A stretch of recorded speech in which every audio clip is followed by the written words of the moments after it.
সড়কের পাশে গাঢ় সবুজের পাতাগুলো ধুলায় ধূসর বর্ণ ধারণ করেছে। শুধু গাছগাছালি নয়, সড়কের পাশের বাড়িঘর, দোকানপাট, ব্যবসা প্রতিষ্ঠানও যেন ধুলাময়।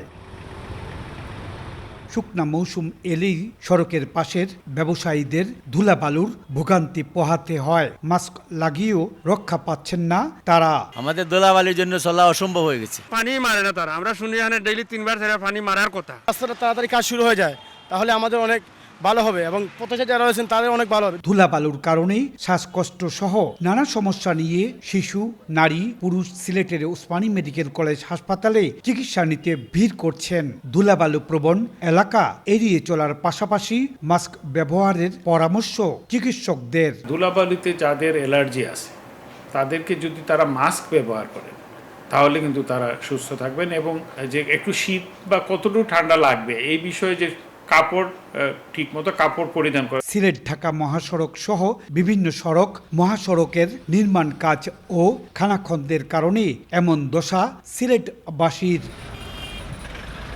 ইকরামুল কবির, সময় সংবাদ, সিলেট।